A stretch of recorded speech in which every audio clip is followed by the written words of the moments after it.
Hey guys, Dead by Slade here. Excuse me, I was eating something.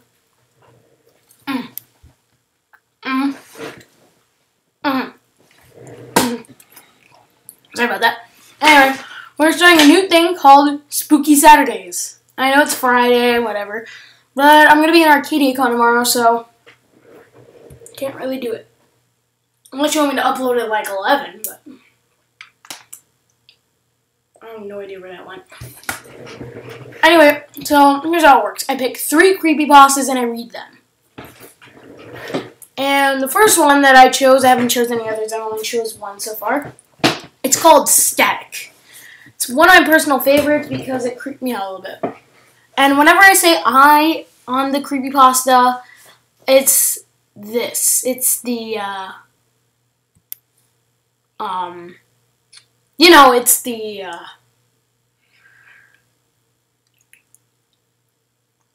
this is read from first, sorry about that 1 minute stuttering. This is read from first person, so I'm not actually doing this. And it involves having a wife, so I don't have a wife. Or life. It's kind of an unfortunate thing. Anyway, I'm going to start. It's called Static. I will leave the link to Static in the description below. It's, well, I mean, if you're younger, I don't recommend you watching this, and for the ones who can handle it, watch it at night just to make it better. Anyway, I really need to let this out. I can't bear to live with what happened that night anymore.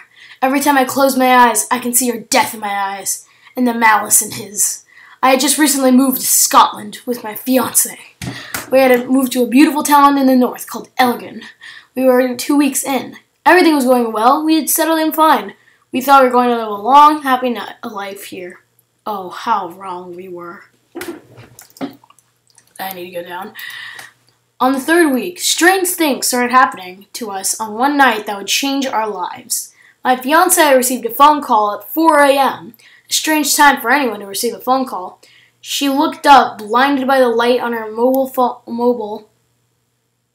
shouldn't I say mobile phone? Anyway, and answered with a tired hello. This was followed by more hellos, and then she hung up. She said she could only hear a very faint screaming noise in the background of the phone. Unsettled, she turned her phone off so she would not receive a phone call. I go down. 5 minutes after the phone call, I received a phone call. This time, it was just pure static that we could hear, with laughing in the background. I immediately got very angry and at this disturbing little game someone was playing with us. I cursed and told them to stop phoning. After that static stopped, all that I heard was a huge bang on the front door. We both jumped, and she clutched onto me, crying, terrified. I told her everything was going to be all right. I got up, told her to stay there, and put on my dressing gown, grabbed a bat, and walked to the door.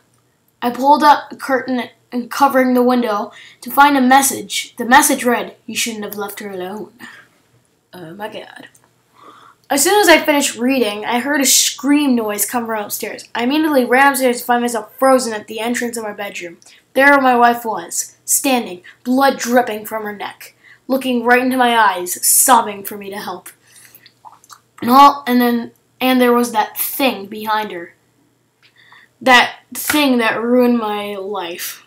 Or I can't use profanity in this. It was a tall, completely naked creature, humanoid in shape. It was completely bald and had very skinny limbs. Just checking behind me, guys.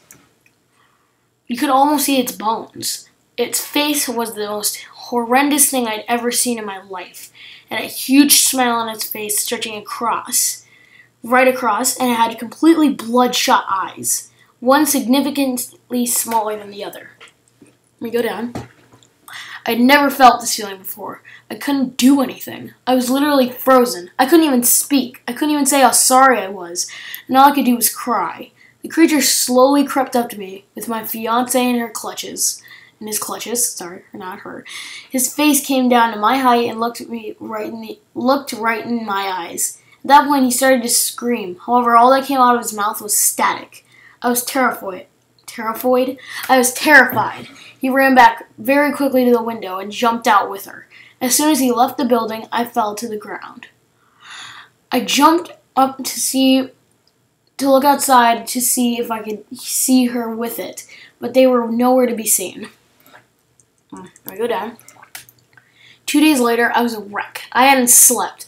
I had been researching to see if anyone knew what this was, and if anyone ever related to me. I had filed a missing persons report at the local police station, who was extensively investigating the disappearance. Nobody had ever heard of this thing I'd seen. A month gone by. Nothing had happened. I hadn't been working. I barely slept. I could barely live anymore. I took a razor blade to my wrists. And as the blood seeped from my wound, it felt like all of the pain of the past events was flowing away. I looked up from the bathroom sink to the mirror, and he was there, smiling just like before.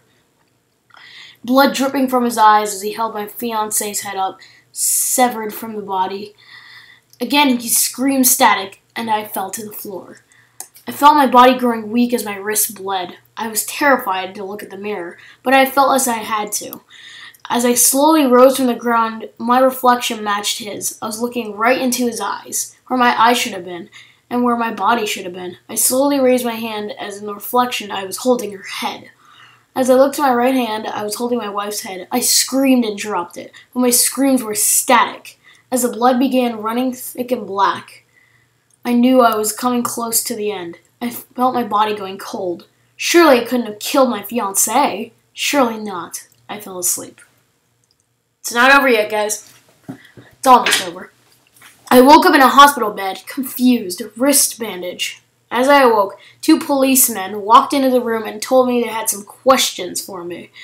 They told me her head was found in my house and that I was not going to be going anywhere for a while. They told me to rest and that they would come back later. As they walked out of the room, one of them turned around and said, "Whoa," and one last thing. His mouth then opened incredibly wide, and the only thing that filled the room was pure static. Ooh, even I'm getting goosebumps. It may not be scary for you. It's not that scary to me because this is like the second time I've read it. I mean, it's just kind of creepy because like it's creepy to me. It's creepy to me because it kind of matches what my like whole childhood fear was, where I would always be uncomfortable to stare into a mirror at night. Like, I just noticed it was at night. Like, never during the day. I'm fine during the day. But at night, I always feel uncomfortable looking into a mirror. Because I always feel like there's just going to be that something rising up behind me and going to kill me or steal my soul or something. Or torture me or whatever, but every time, there's nothing there. And I never let my guard down when I'm in a bathroom because there's always a mirror, and I never trust it. Dun dun dun.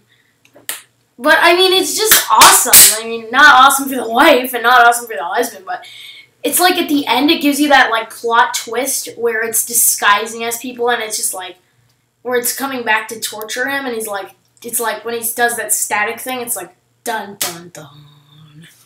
Not dun dun dun, because that's a surprise. Anyway, I'm gonna move on to another one.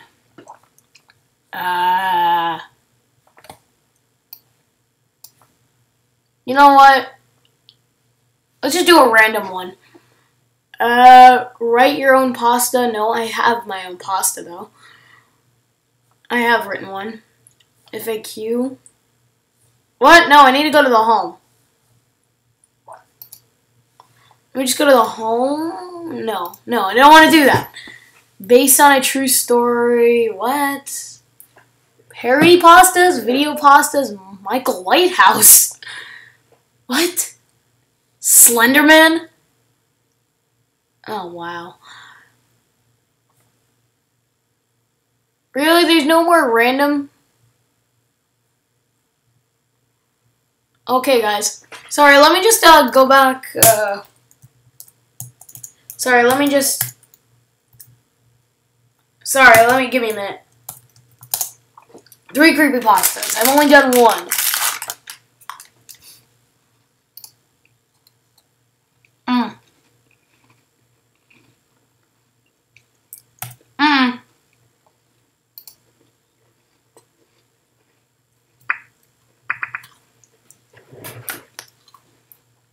Do the runner. That's a new one.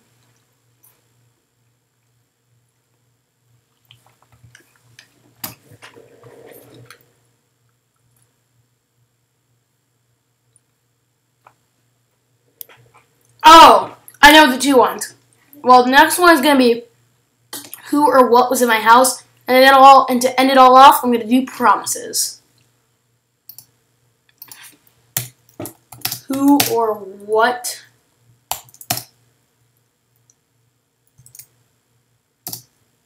in my house? Creepypasta.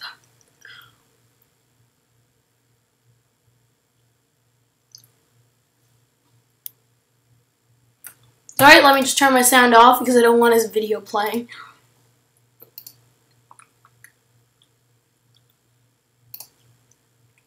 Oh, it's on Reddit. No sleep. Okay, once again, we need to say that told in first person, so this didn't actually happen to me.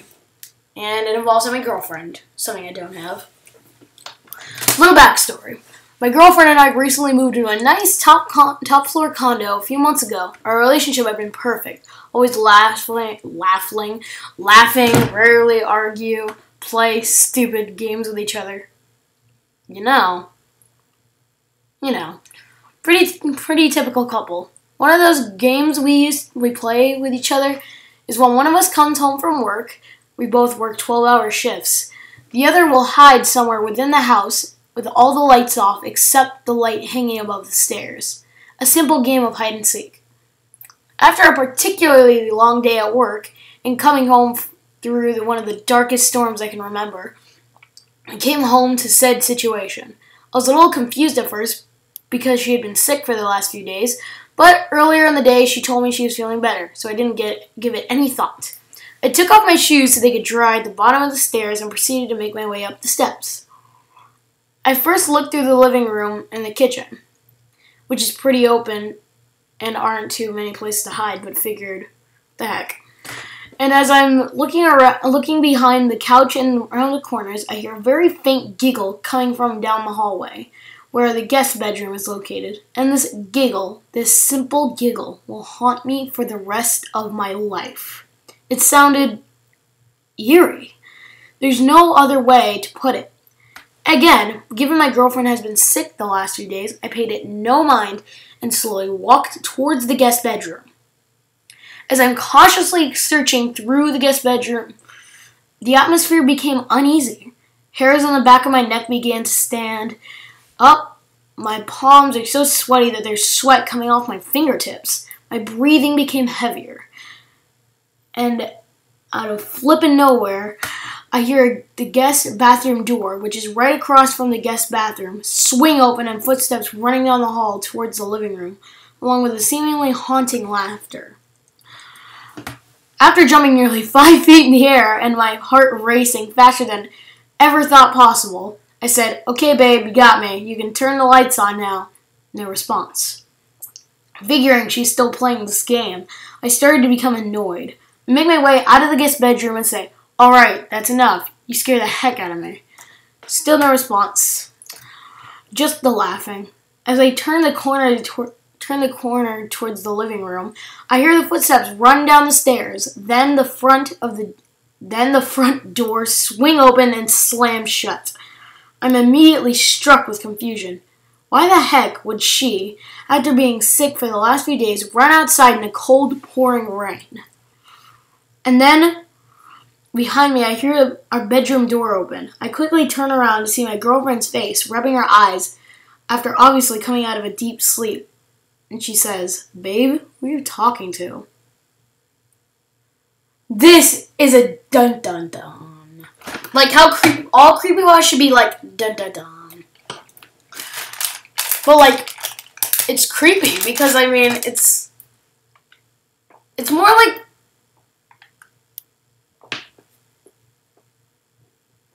I mean, dude, you gotta pay some mind to it. I mean, here's what I would do if I came back to my house and I had a girlfriend and we played this game. If I heard a giggle that sounded eerie, with me, If something creeps me out, I don't do it. And if I do, it's with my eyes shut. Or I turn on some light or something. Because there is no way I'm going to go and do something that creeps me out.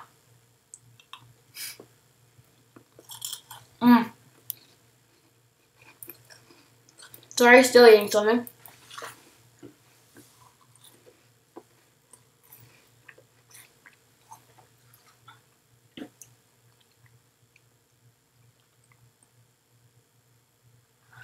Sorry, I was reading something. Anyway, go back, turn off my volume. Oh, fail. No. There we go. I'm so stupid. I keep doing this. Sorry, let me pull up my notes. Creepypasta links. Sorry, I gotta put the links in the description, otherwise it's like I'm taking credit. Wait, let me see my history. Oh yeah, static.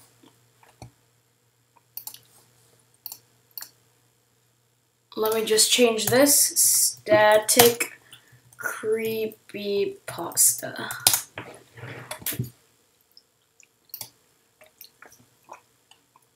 Alright, let me just copy and paste this link. Sorry guys, it might take a few seconds. Might take a few seconds. Sorry if you're very impatient. Wait, static. Let me just put the thing right there. Who,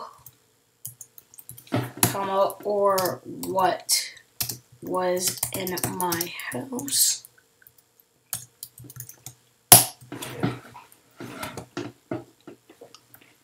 And the last one. What's it gonna be called? Oh yeah, promises.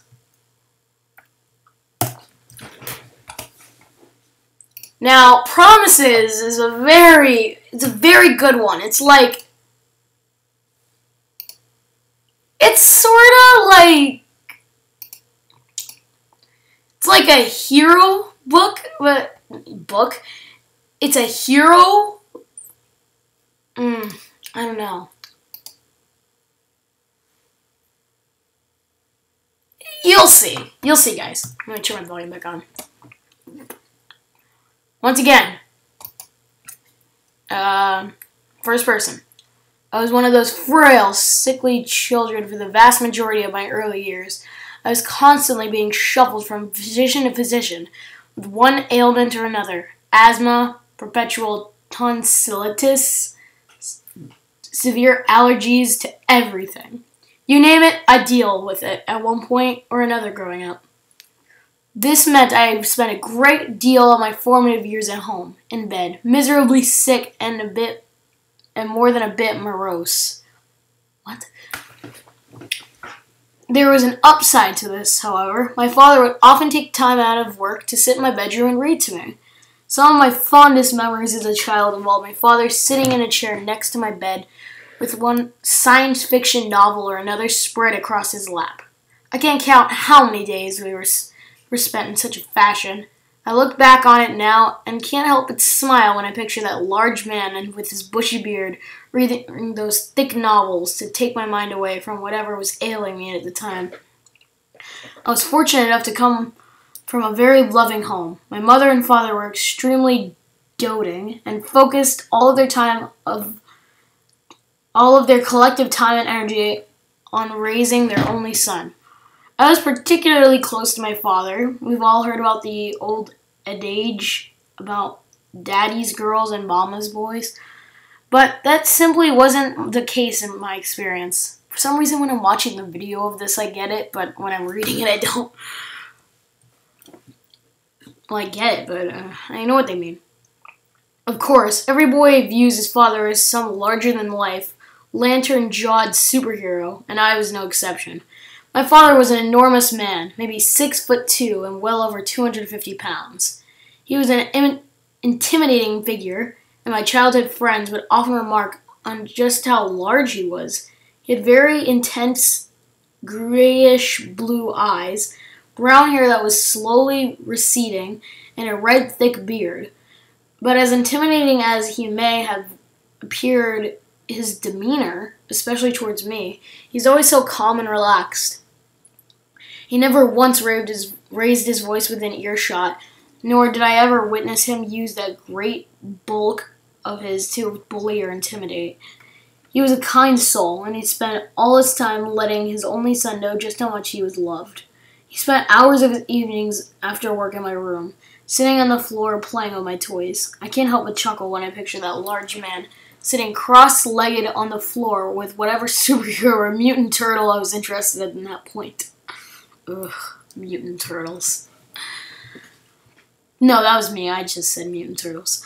He even kept a small journal of all the funny little things I'd say and do, with some of his own musings, remarking on just how quickly I was growing.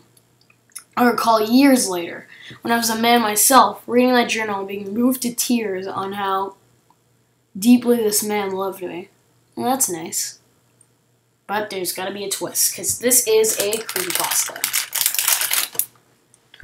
Now, my father was not a particularly religious man. In fact, if he had to peg his beliefs, I'd say it was atheistic. Now that I have a grasp of such things. This was direct conflict on how he was raised. Sorry. Oh, if you're wondering, that's part of my screen, my computer screen. Yeah. It's like some kind of galaxy or supernova. Supernova, no. He'd grown up in a very small town in North Carolina and was brought up in a very strict Southern Baptist family.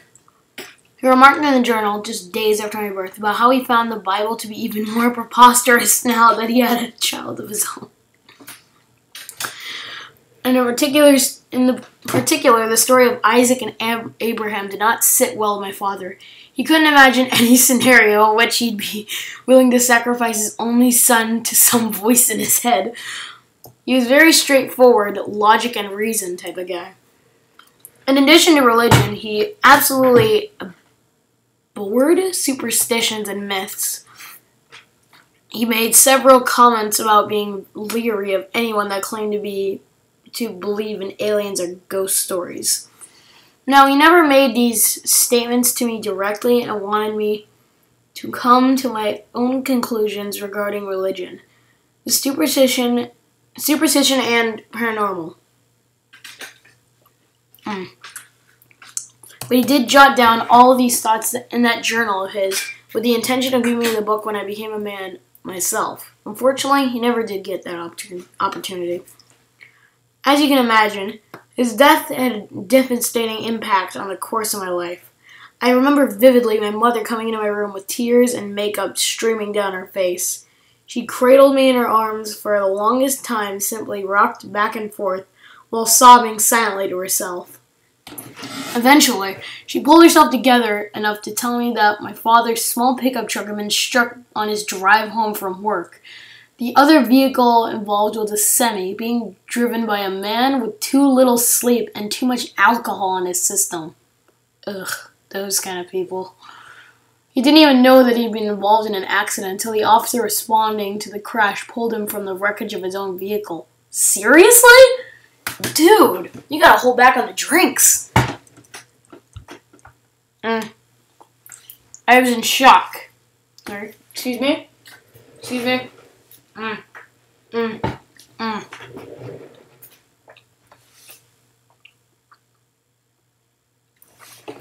I was beyond consoling and honestly, I was furious. I was only 5 or 6 when my father passed, and in my mind, all I could focus on was the fact that my dad had broken his promise.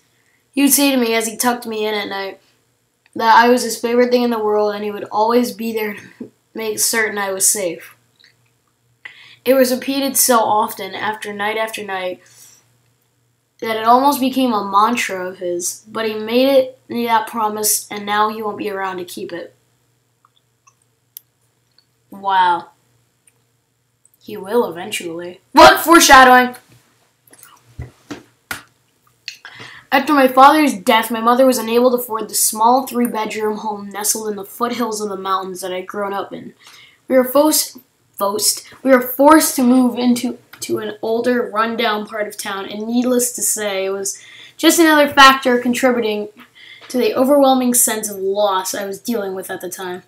I hated the town. I hated the new school that I was required to attend when my health permitted. But most of all, I hated our new home. I hated the empty feeling that it seemed to exude without my father's presence. He never lived in that house. Those walls never heard that big guttural laugh of his, or sat idly as he read to me during one of his many tilts with sickness. The house was a source of anxiety for me in those days. It was old, built sometime in the 1920s, my mother had told me. It was ancient. It was cold, and everything about it seemed to be in a constant state of disrepair. The white paint was chipping in numerous spots on the exterior. The hardwood floors were warped and pockmarked throughout. Even the grass outside remained a dismal brown year-round. Now that rhymes. Anyway, I'm not supposed to be saying that because it's a sad story. Well, it gets scary eventually. Ugh, I don't feel so good. The house had only 2 small bedrooms, a bathroom, a tiny dated kitchen, and a musty little living room that seemed to be an afterthought in the builder's design. Original's design, sorry. I loathed that house. The floors creaked and everything settled at night. The windows were so old and grimy that they permitted very little light. My room was situated in the very back of the home, and it was so small that I had just enough room for my twin bed and a little dresser. That's awful. We'd been in that house for about 6 weeks when I started noticing some odd things happening, especially at night. Oh, you know what that means. Ghosts! Who you gonna call? Ghostbusters! I would come home from school to find that in my bed, which had been made that morning, was in complete disarray. The clothes in my closet would sometimes be strewn across my room, much to my mother's disapproval, and other small things like doors and windows seemed to be opening and closing their own volition. But, well, I guess these ghosts just like to pig out some days. I mean, you can't blame them. Everyone needs to pig out. But the first truly unnerving occurrence that I can recall was just after my mom had tucked me in one day. I was staring at the ceiling, trying to decide if the water stain above my bed resembled a dog or something a bit more equestrian. I was beginning to nod off, catching myself closing my eyelids for a bit longer than was required to blink. My thoughts were slowly spiraling towards something that was closer to dreams when I heard a small scratching sound coming from the foot of my bed. At that time, my bed was nestled in the corner of the room and parallel to the doorway, and on one side, and opposite my small closet that was a few feet from the footboard of the bed. Jeez, that's tiny. I dismissed the sound as one of the many unexplained noises the house emitted at night and began drifting once more when I heard the noise again. Well, you know, whenever they're scratching at your door and you don't have a dog, and it's at the foot of your bed, it's a ghost dog who wants to get under your bed, but he just can't fit, so he thinks it's the door, so he's going... No. Anyway, sorry. Where was I? The heck? I'm opening my blinds. Never mind. I'm gonna leave these open. Yes, that is a lot better. Yeah, because like right when I was talking about the little unexplained noises, and I heard a little tap on my window, and I'm like, and my blinds are shut, so I'm like, oh my god. Anyway, this time it was louder and unmistakable as scratching. Well, there's a ghost dog who wants to get under your bed. What do you not get about that? I held my breath, closed my eyes, and focused all my attention on deciphering that sound. Dude, if there's something else in your room, then it has to be a ghost dog. I mean, it's just logic.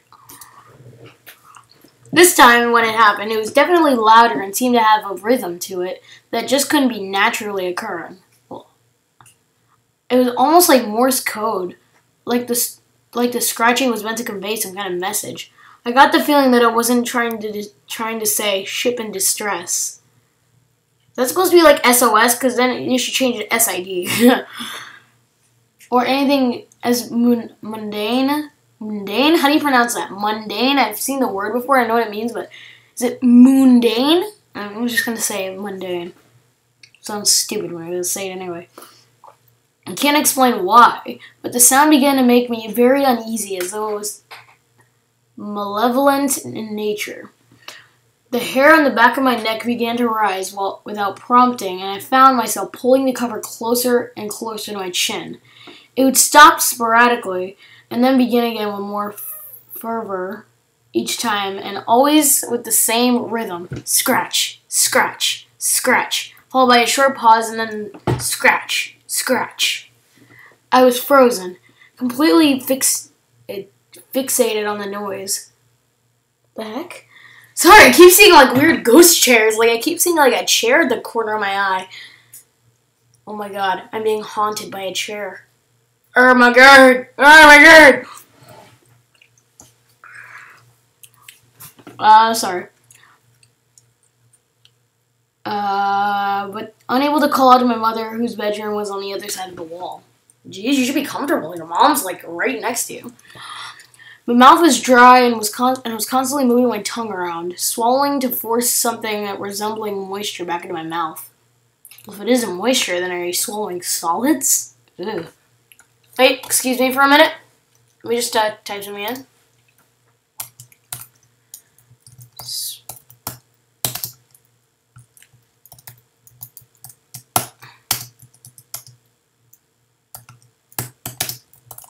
Sorry, I'm just typing something.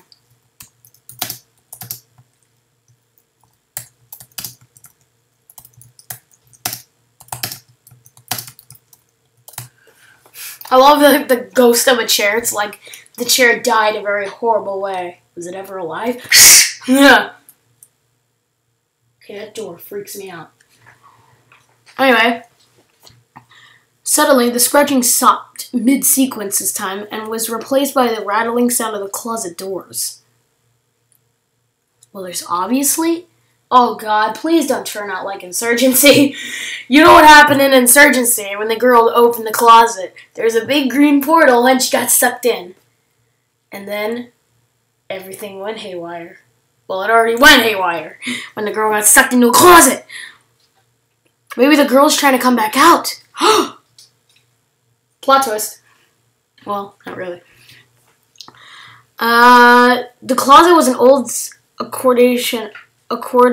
accordion-style sliding type with wooden slats. I was amazed that the sound hadn't prompted my mother to come in and see why I was out of bed. The rattling became more insistent, violent even.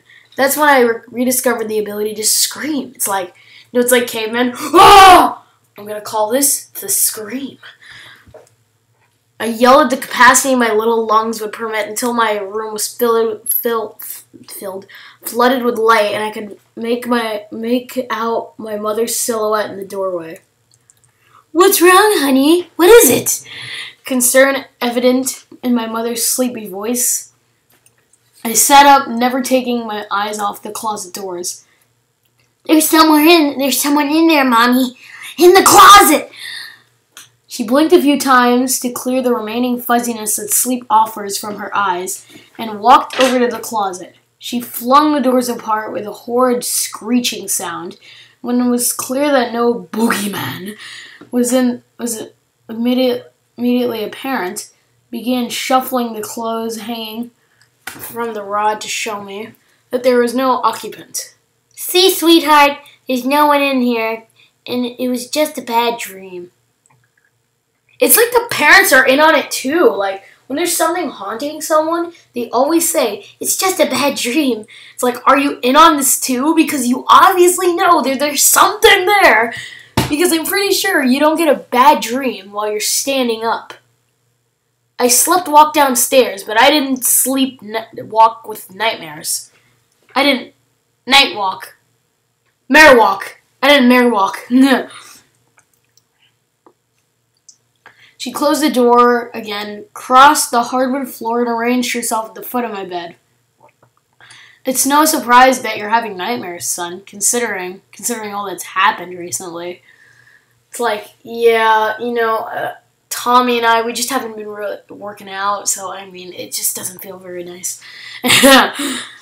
She patted my leg and then reached up to my smooth, disheveled hair. I think that's how it said. I promise you, there's no one in there. That's the worst. When they say, I promise you, and there's actually someone in there, it's like, it's like, you lied to me. No, Jeff the Killer. Mummy, you lied. What is that noise? Oh, wait, that's my AC. She said, I was finally able to peel my attention away from the closet and meet her eyes. I know there was, I said. There was some weird scratching noises and the door started to shake. She stifled a yawn behind her fist and then patted my cheek as she rose up from the edge of my bed. Just a dream, son. There's no one in there, and there's no one in the house but us. Now please, try to get some sleep. You have to go tomorrow and you don't want to be nodding off in class. She crossed the room and told me she loved me before she turned my bedroom light back off. I heard her mattress spring sigh as she got back into her bed and I laid down again myself. I maneuvered myself as close to the wall and headward as I could manage. Pulled the cover up to my nose and shut my eyes with such force that they squeezed tears down my cheeks. I tried to control my breathing and focus everything on my sense of hearing I had to offer for that sound. My heart was pounding so loudly that I could barely heard the first scratch. And the noise came again. I stopped breathing altogether and waited for the... What is that picture? The ghost story. Oh, that's weird. Next series of scratches begin again. Minutes dragged by, but the sound did not come again, and at some point I fell into a rather fitful stage of sleep that was accompanied by nightmares. Tell us what the nightmares are, bro. Over the coming weeks, the sound would come and go. There didn't seem to be a pattern to it at all. There would be several nights in a row with absolutely nothing unusual occurring. Then there would become a night where the scratching would start as soon as I began to drift off, and last until I screamed for my mother. This became something of a pattern. I wouldn't say I became accustomed to it, but I knew on those nights when the scratching started that all I had to do was yell for my mom, and after she came in to take a look around, I'd finally be able to sleep. It's so weird. There's ever something that scares a kid, it's like they realize that the ghost doesn't respond when a parent's around. Nothing goes on if a parent or a family member's around. It's so weird. So if you're ever getting scared and keep seeing things, kids, just get your parents. Unless you don't live with your parents, then get your dog. And if you don't have a dog, then get one. And if you can't get one, then hug your pillow. And shut your eyes and stuff your head to the bottom of the pillow.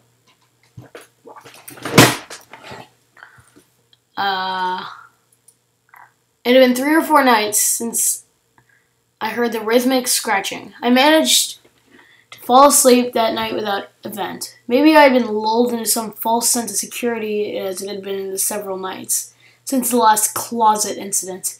It was about 1 or so in the morning when I awoke with a start. I had fallen asleep on top of my covers, and as soon as I became aware of being conscious, I wrestled with trying to crawl underneath them.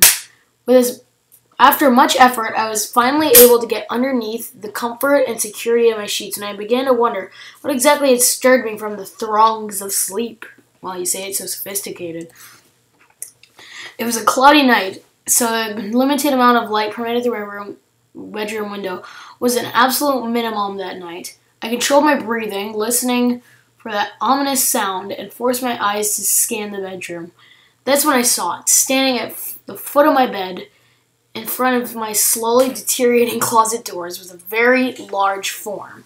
It was so dark that I couldn't make out whatever the thing this thing, this being, was facing my direction or not. It's not. Oh, foreshadowing. I couldn't move, I couldn't scream, I could barely even draw a breath. All of my attention was on that form at the foot of my bed, but I couldn't look away. It's as if my eyelids were taped open and I was forced to look in that direction. The form never moved, never even shifted from foot to foot. It just simply stood there, massive, dark, and seemed to fill the whole room. There was no scratching sound, no rattling of the closet doors, just this form standing in the middle of my room. Amazingly, I fell asleep. I can't even begin to imagine how that came to be. I just know that 1 minute I'm fixated with every fiber of my being on this figure in my room. The next minute, I'm opening my eyes to sunlight trickling through my window and birds chirping outside as they went about with their daily activities. It's like, yeah, I'm gonna go to work. I'm gonna lay some eggs. I'm gonna go to a restaurant, get myself cooked, and then I'm gonna let some guy eat me. That's a bird's daily activity. Chicken wings. What's even more amazing is that I didn't wake with a sense of terror I'd grown accustomed to after a run with the scratching sound. I even felt rested for the first time in months. The same thing happened again several times over the next couple nights. I found myself waking in the middle of the night only to be confronted by the image of that large silent form at the foot of my bed again. There was no scratching or rattling the closet doors, just this figure standing there a few feet away. I never worked up the courage to yell for my mother or try to get a closer look at this shadow-like form. I still wasn't even certain if it was facing my direction on the nights this occurred. I began to wonder if perhaps this thing standing in my room at night had simply tired of causing a ruckus in my closet and accepted my presence in the house. You know, I know this is probably going to give the whole thing away, but I mean, whatever. So, you know how I said that ghosts don't really activate when parents are around? This is, my God, the hairs on my hair standing up. And my legs. Like, I don't get hairs on the back of my neck. The hairs on my legs get goosebumps and stand up. Anyway. Yes, I know that, I already said about Arcadia. Sorry. So, anyway, about the dad thing about... Dang it, I just gave it away. Whatever. I said, that this guy can't see the ghosts don't activate with parents around, or family. The figure is the dad. Wow, I just gave everyone a spoiler. And, that there's another ghost in the house that's messing with him. For the next 2 weeks, I think I can, Okay, let me just skip something out. Okay. I just skipped a couple paragraphs. Anyway, I'd been in my bed for about half an hour, listening to the unusual sounds of my mother snoring. The unusual sounds of my mother snoring from the next room, when I thought I heard an all too familiar scratching from my closet. Initially, I tried to ignore it, going so far as to covering my head with my pillow and forcing myself to sleep. After a few minutes, I realized that this wasn't working. The scratching sound never abated and only seemed to increase in tempo as the minutes passed. Yeah, it's going tap. No, it's like there's a conductor and it's just like there's a little like a ghost dog scratching. It's like da na na na na na. There's a little stick. I was more angry than frightened at this point. It had been so many weeks since the last time I had to deal with this, and I begun to hope that it stopped altogether. After a few more minutes, I kind of came to the decision that I would open my closet door and finally put my mind at ease. It had to be a rat or something. There had to be some explanation. I was determined to find out. I pushed the cover toward the foot of my bed and began moving my feet towards the floor. As soon as my bare feet made contact with the cold hardwood, the scratching sound ceased altogether and was replaced with the violent shaking of the closet door. I let out an involuntary yelp, as it had been so long since I heard that sound, and I'd never seen it to be so violent. The closet doors were rattling around with such force that I was afraid they would tear loose from their hinges. That'd be like an insurgency fail. Like, fails on insurgency, like the door's shaking, and it just falls off. It's like, and then the portals are, it's like, ah, man, cut. Yeah. I lifted my feet back into my bed and worked up the courage to begin yelling for my mother. Mom, please come here. I yelled with as much volume as I could muster. No response, not even the slightest break in her snoring. She was out cold. I yelled again and again, but no avail. The moment I began yelling, the shaking of the closet doors had ceased, as I usually do in this situation. But my yelling wasn't followed by the sound of my mother's footsteps this time. The doors began shaking once again. I didn't know what to do. I was far too scared to get up and make a mad dash for my mother's room, but my fearful screams seemed to have no effect. I began to sob as I reached the breaking point, and I couldn't help but pull my knees into my chest and whimper. Suddenly the doors quit their frantic dance, and they just stopped shaking altogether. I managed to lift my face from the protection of my knees, and to my horror, I saw the closet doors begin to slide apart. Like, dun, dun, dun! I saw the chair again. Okay, I didn't really see the chairs. I saw something else a little disturbing, but I'm just gonna pretend like I didn't see it. Trust me, guys, this isn't because I read creepypastas. It's just because it's been happening since I was like a little kid, pretty much. Like, ever since I was 3, I've been having this weird stuff going on. It freaks me out no matter what. Anyway, no more scratching, no more rattling. I was finally going to come face to face with my tormentor. The doors finally opened all the way, and now I could see my clothes in darkness, and the darkness within were shifting. I could just make out a hand part the clothes on the rack, and felt bile rise in my stomach as I realized the skin on the hand was absolutely putrid, gray and mottled. I now became aware that the most horrific stench I had ever encountered. I wanted to spring from my bed and through the window, or pull the cover on my head and will this nightmare away. But I was completely transfixed, rooted in place. I couldn't budge a muscle. I could now make out a torso space that my clothes once occupied, and it was covering the same rotting flesh as the hand, of course.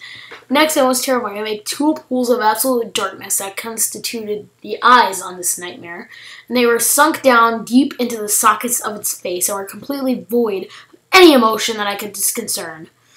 Just 2 black pits of emptiness. The creature had finally emerged from behind my shirts and jackets hanging from my closet rack.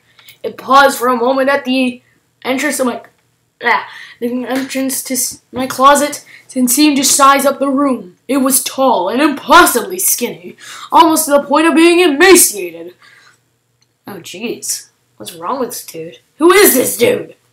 It's not the dad. It's the other one. Oh, this story explains why ghosts all never respond when there's parents around. Sorry, foreshadowing again. Spoilers.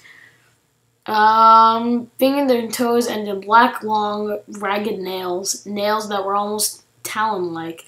Bits and pieces of flesh were missing over the... gross! I could clearly make out what appeared to be ribs in its torso. The yellowing bone of an elbow. Ew. It had a few tufts of jet black hair producing from its grotesque and bulbous head.